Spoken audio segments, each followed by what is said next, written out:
El siglo XIX fue un gran siglo en términos de avances de todo tipo en el terreno científico y tecnológico. También lo fue en la evolución del pensamiento humano en general, ya que gran parte de las ideas y concepciones modernas en términos filosóficos, económicos, sociales y políticos surgen con fuerza en dicho siglo. Es el siglo, además, de las revoluciones burguesas que llevaron a la potenciación del nacionalismo y del imperialismo, el de los movimientos obreros y el del sufragio universal. El capitalismo se consolidó en dicho siglo, sobre todo a partir de la segunda mitad, con la llamada Segunda Revolución Industrial, pero también fue el siglo en el que surgen el materialismo científico y el comunismo, así como el nihilismo y el nazismo. La racionalidad humana en general y la racionalidad científico-tecnológica dio saltos espectaculares en este periodo, aunque a veces no se resalta mucho este aspecto. La revolución industrial dominó el siglo en su conjunto y aunque en la denominación de etapas no hay un acuerdo generalizado, es frecuente hablar de una segunda revolución industrial, localizada por algunos en el periodo que va desde 1880 hasta 1914. Es un periodo en el que hay una gran explosión industrial alrededor de la electricidad, el motor de explosión, la telefonía y, a partir de primeros del siglo XX, de la aviación y el transporte aéreo. La primera, como ya se ha dicho, giró en una gran manera alrededor de la máquina de vapor, del ferrocarril, de la industria textil y de la industria de la máquina de herramientas, áreas que no desaparecieron, como es lógico, y que siguieron desarrollándose en paralelo con las nuevas tecnologías e industrias.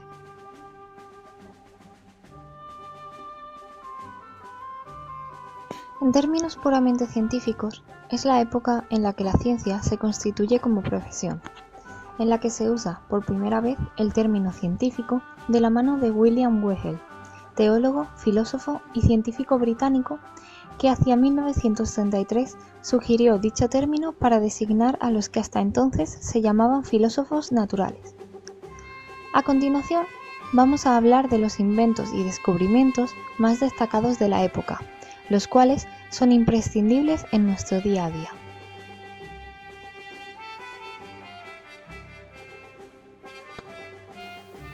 El ferrocarril y George Stephenson. Fue George Stephenson quien construyó el primer ferrocarril en el año 1814. Anteriormente, un inglés, Richard Reynolds, había construido los primeros carriles metálicos, al tiempo que James Watt construía por su parte una máquina de vapor. Pero a nadie se le había ocurrido unir ambas cosas, siendo Nicolas Cugnot, un francés, quien en 1769 tuvo la idea de enviar a la máquina por los caminos, es decir, sin raíles. Fue Richard Trevithick, también inglés, a quien se le ocurrió juntar ambas cosas, pero falta de paciencia para llevar a buen término su idea, se la apropió el antiguo minero, Stephenson, el cual sí llegó a construir el primer ferrocarril. El caballo de hierro. Así denominó el gran novelista norteamericano Shane Gray al ferrocarril que enlazó la costa este de los Estados Unidos con la occidental. Stephenson había visto ya en las minas donde había trabajado unos pequeños trenes montados en raíles para la descarga de los minerales, por lo que tuvo la idea de aplicar el mismo sistema al transporte de pasajeros. Sin embargo, había una dificultad: las autoridades del país no se dejaban convencer. Debido a esta incomprensión, Stephenson tardó casi 10 años en convencer a dichas autoridades que era una idea magnífica poder transportar el carbón de las minas hasta los puertos.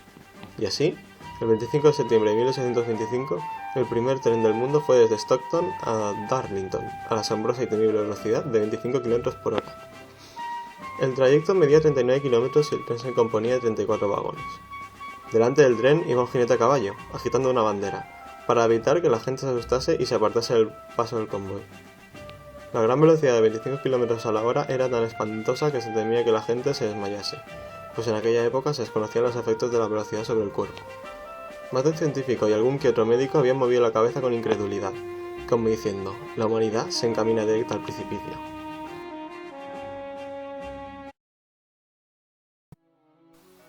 El telégrafo. El telégrafo eléctrico fue el primer medio que tuvo rapidez en las comunicaciones, dejando de lado las distancias geográficas para lograr una comunicación instantánea, que fue la base de toda la evolución posterior de las telecomunicaciones. Ya se habían experimentado antecedentes del telégrafo rudimentario en el siglo XVIII. En el siglo siguiente, varios físicos experimentaron con cables submarinos y telégrafos de agujas, para lograr una comunicación rápida que reemplazara los sistemas que hasta ese momento se manejaban con palomas mensajeras y personas correos. Pero estos antecedentes resultaron ser pruebas. Iniciado el siglo XIX, aparece uno de los primeros fotógrafos estadounidenses y reconocido pintor de cuadros que se había retratado al presidente estadounidense James Monroe. Este pintor fue Samuel Morse, nacido en Charlestown, Massachusetts, el 27 de abril de 1791. La noticia le llegó a Morse 7 días después. Ese periodo de su vida fue el que lo decidió lograr hacer realidad la comunicación sin barreras de espacio ni de tiempo entre distintos puntos de la Tierra. Comenzó a interesarse en Europa por descubrimientos como el electroimán y las bases científicas del electromagnetismo, por lo que al regresar a los Estados Unidos se dedicó a desarrollar el telégrafo eléctrico, ayudado por algunos científicos de su tiempo y cuestionado por otros. Lo cierto es que se hizo realidad. Fue ayudado por Henry y Alfred Vail. Este último colaboró en el desarrollo del manipulador telegráfico para realizar el código Morse que se usa hasta la actualidad. En él se emplean dos señales eléctricas, una corta, punto, y otra larga, raya. Las letras del alfabeto de este código Morse son todas resultantes de una combinación distinta cada una, de esos puntos y rayas. La primera línea telegráfica que unió Baltimore con Nueva York fue inaugurada en 1844, y el éxito rápidamente coronó el invento y se extendió por todo el mundo. Ya en 1850 se intentaba extender un cable submarino que uniera Inglaterra y Francia. El cable submarino a través del Atlántico fue una tarea mucho más ardua. Muchas tentativas infructuosas se sucedieron hasta que se logró unir las dos márgenes del océano en 1866.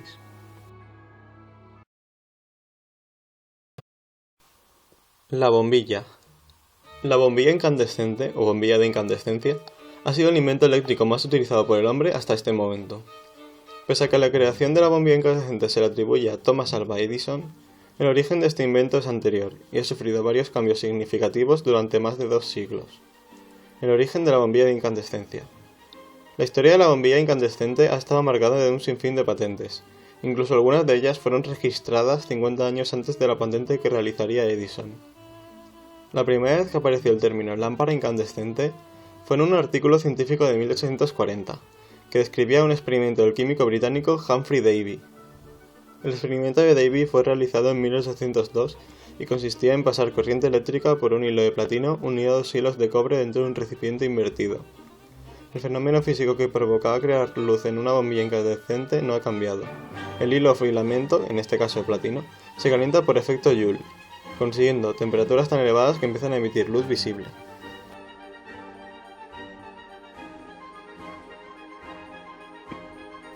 La duración de la bombilla incandescente, el caballo de batalla. El principal problema del experimento de Davy y de las bombillas incandescentes de principios del siglo XIX era que la luz emitida por estos dispositivos duraba muy poco, ya que las altas temperaturas que provocaban la incandescencia fundían los filamentos, y finalmente, se quemaban al reaccionar con el oxígeno del aire. Esto hacía imposible su comercialización para el uso cotidiano. Muchos fueron los científicos que intentaron mantener la lámpara en funcionamiento durante horas. Entre ellos destacaron el alemán Heinrich Goebel y el británico Joseph Wilson Swan. Sin embargo, ninguno de ellos logró demostrar que su bombilla tuviese un ciclo de vida comercializable. Este hecho se debía principalmente a la mala calidad de las fuentes de alimentación eléctrica y a la falta de un buen vacío en el recipiente. Nuevos intentos de Swan le llevaron a patentar en 1878 una bombilla incandescente con una vida útil mayor. Esta bombilla se caracterizaba por tener un filamento carbonizado y un vacío mejor. Swan no tardaría en crear su propia compañía, The Swan Electric Light Company, y empezar la producción comercial de su lámpara, que se empezaría a instalar en las ciudades británicas. Fue en el año 1881.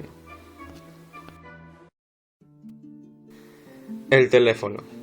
La aplicación de la electricidad al ámbito de las comunicaciones, los primeros experimentos en este sentido se remontan a la etapa final del siglo XVIII, supuso un avance decisivo. Si el telégrafo había logrado asociar impulsos eléctricos y letras, sistema que, tras un adecuado procedimiento de descodificación, permitía la transmisión de mensajes a larga distancia, el siguiente paso vendría con la unión de la señal eléctrica y la voz humana. No obstante, en el caso del teléfono, se hacía necesario un elemento intermedio que tradujera ondas sonoras en señales eléctricas, y viceversa. Un segundo dispositivo capaz de convertir la señal eléctrica en onda de sonido. En 1857, Antonio Meucci, 1808-1889, habla inventando una máquina cuyo componente esencial era un elemento vibrador unido a un imán. Era el primer aparato telefónico. aunque Meucci patente su hallazgo en 1871, el escaso interés mostrado por la compañía a la que le ofreció y las dificultades económicas le hicieron abandonar el proyecto. Por este motivo, sería Graham Bell, 1847-1922, quien finalmente, tras patentar un aparato semejante en 1876, pasaría a la historia como el verdadero padre del teléfono, y ello a pesar de que surgió inmediatamente una disputa legal que no finalizó hasta 1886, y con resultado favorable para Meucci. A partir de entonces, los avances más señalados derivaron de la incorporación de bobinas, 1913, y de diversas técnicas que hicieron posible mantener más de una conexión sobre la misma línea, 1916. Los nombres de Thomas Alva Edison, Eliza Gray o Edward Hughes se encuentran estrechamente vinculados al desarrollo del teléfono. En una etapa posterior, en los años 30, se aplicaron cables coaxiales, y ya en la segunda mitad de la centuria, se verificaron las primeras comunicaciones entre continentes y comenzaron las transmisiones vía satélite. El cinematógrafo fue uno de los inventos de la Revolución Industrial con mayor trascendencia, al menos en el mundo de la cultura. La función de esta máquina, que algunos califican de mágica, era la de captar y proyectar imágenes en movimiento. Los inicios del cinematógrafo hay que situarlos en 1895, cuando los hermanos Lumière realizan la primera demostración pública de este invento. La primera proyección, hecha en París, se tituló La salida de los obreros de la fábrica Lumière.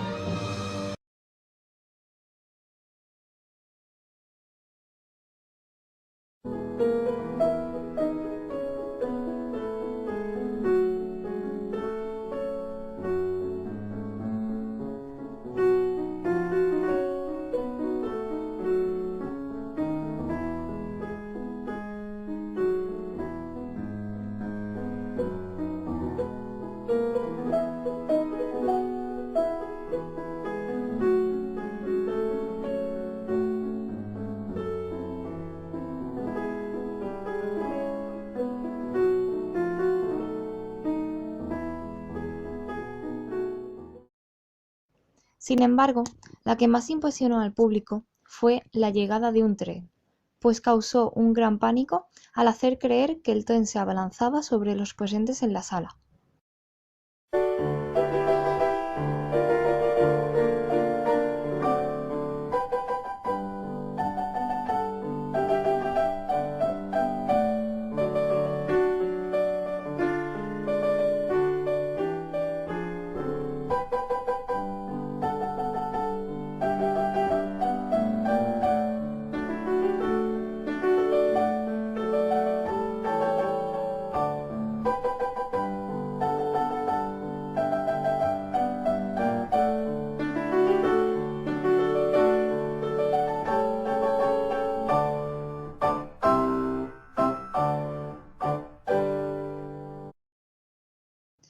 La sociedad no estaba acostumbrada a ver películas, pero poco a poco el invento fue adquiriendo un mayor éxito. Esto se debió principalmente a la utilización del cinematógrafo para contar historias. Así nació el cine tal y como hoy lo conocemos. La Coca-Cola fue creada el 8 de mayo de 1886 por John Pemberton en la farmacia Jacobs de la ciudad de Atlanta, Georgia. Con una mezcla de hojas de coca y semillas de nuez de cola, quiso crear un remedio que comenzó siendo comercializado como una medicina que aliviaba el dolor de cabeza y disimulaba las náuseas. Luego fue vendida en su farmacia como un remedio que calmaba la sed. Frank Robinson le puso el nombre de Coca-Cola y con su caligrafía diseñó el logotipo actual de la marca. Al hacerse famosa la bebida, en 1886 se le ofreció a su creador venderla en todo Estados Unidos.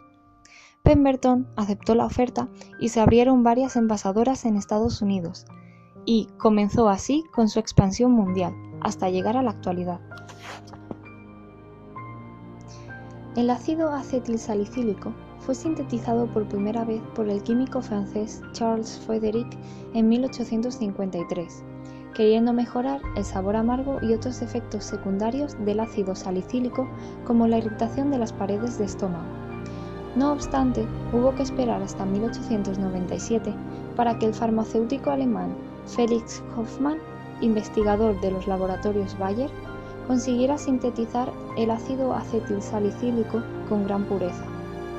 Sus propiedades terapéuticas como analgésico y antiinflamatorio fueron descritas en 1899 por el farmacólogo alemán Heinrich Dresser, lo que permitió su comercialización. La fotografía. El primer procedimiento fotográfico fue el fotograbado, descubierto por Joseph Niepce en la década de 1820. En 1826 consiguió su primera imagen permanente, una vista desde su ventana, utilizando una cámara oscura y como material sensible a la luz una mezcla de betún de Judea. El tiempo de exposición necesario para obtener estas imágenes eran de varias horas en un día soleado. En su búsqueda por un método más efectivo, se asoció con Louis Daguerre y experimentaron con compuestos de plata, fundamentándose en un estudio previo de Johann Heinrich Schultz, de 1816, donde mostraba que una mezcla de plata y tiza se oscurecía con la exposición a la luz. Tras la muerte de Niepce, en 1863, Daguerre continuó trabajando en solitario, desarrollando su trabajo en 1867 y difundiéndolo al resto del mundo en 1869. Los estudios de Niepce permanecieron ocultos hasta años después. Debido a esto, algunos historiadores consideran el año 1879 como el año cero de la fotografía. La fotografía nació en un momento de tránsito de la sociedad preindustrial a la sociedad industrial, favorecida por las innovaciones técnicas de la época.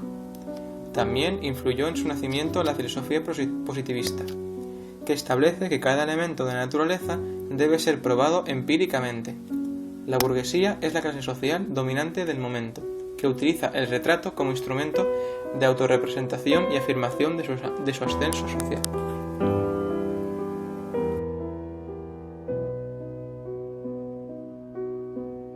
El dirigible. En la segunda mitad del siglo XIX, el único medio tangible de volar era el globo aerostático, pero no se podía controlar su rumbo. Hacia 1782, los globos aerostáticos se desarrollaron y se logró adosarles un tipo de motor que permitió su control. Nació así el dirigible.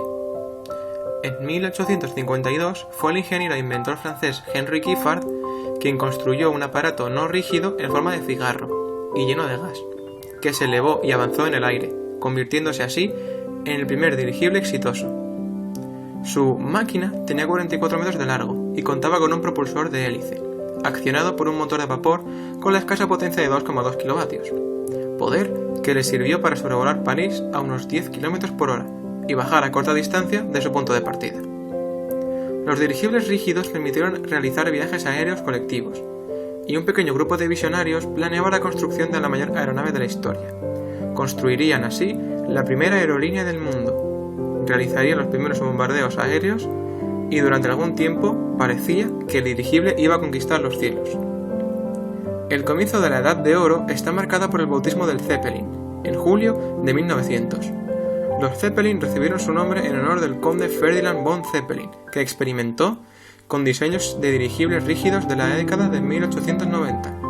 Al comienzo de la Primera Guerra Mundial, los Zeppelin tenían una estructura cilíndrica de aleación de aluminio y un casco cobertor de tela que contenía celdas de gas separadas. Se utilizaron aletas multiplano para el control y la estabilidad, 2 góndolas para la tripulación bajo el casco y propulsores adheridos a ambos lados. Además, había una cabina para pasajeros localizada entre las 2 góndolas, que durante la guerra se utilizaría como depósito de bombas. Cuando estalló la Primera Guerra Mundial, en 1914, la flota Zeppelin sería la primera aerolínea del mundo y transportaría a 40.000 personas. Al principio, los dirigibles tenían forma alargada, similar a un cigarro, y durante la Primera Guerra Mundial se les dio una forma más aerodinámica. El éxito de estas aeronaves hizo florecer en Alemania una gran industria dedicada a la fabricación de piezas.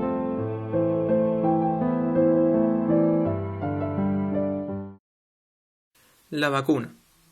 En 1796, durante el momento de mayor extensión del virus de la viruela en Europa, un médico rural de Inglaterra, Edward Jenner, observó que las recolectoras de leche adquirían ocasionalmente una especie de viruela de vaca o viruela vacuna, por el contacto continuado con estos animales, y que luego quedaban a salvo de enfermar de viruela común.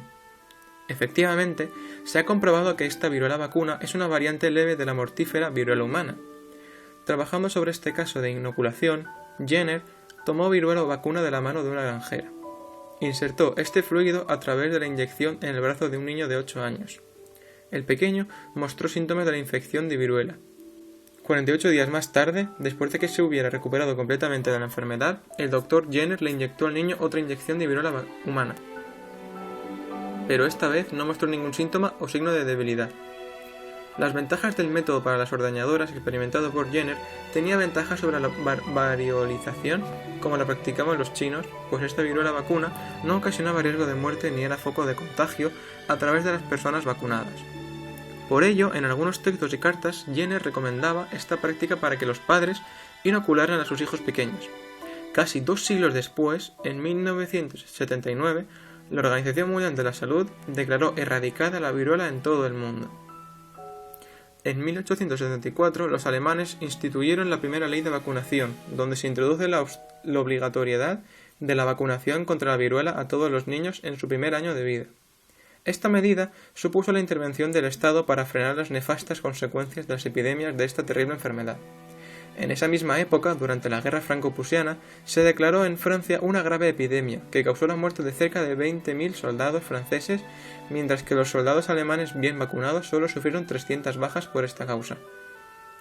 Todas estas experiencias dejaron en claro la importancia que la vacuna contra la viruela podía tener para la población.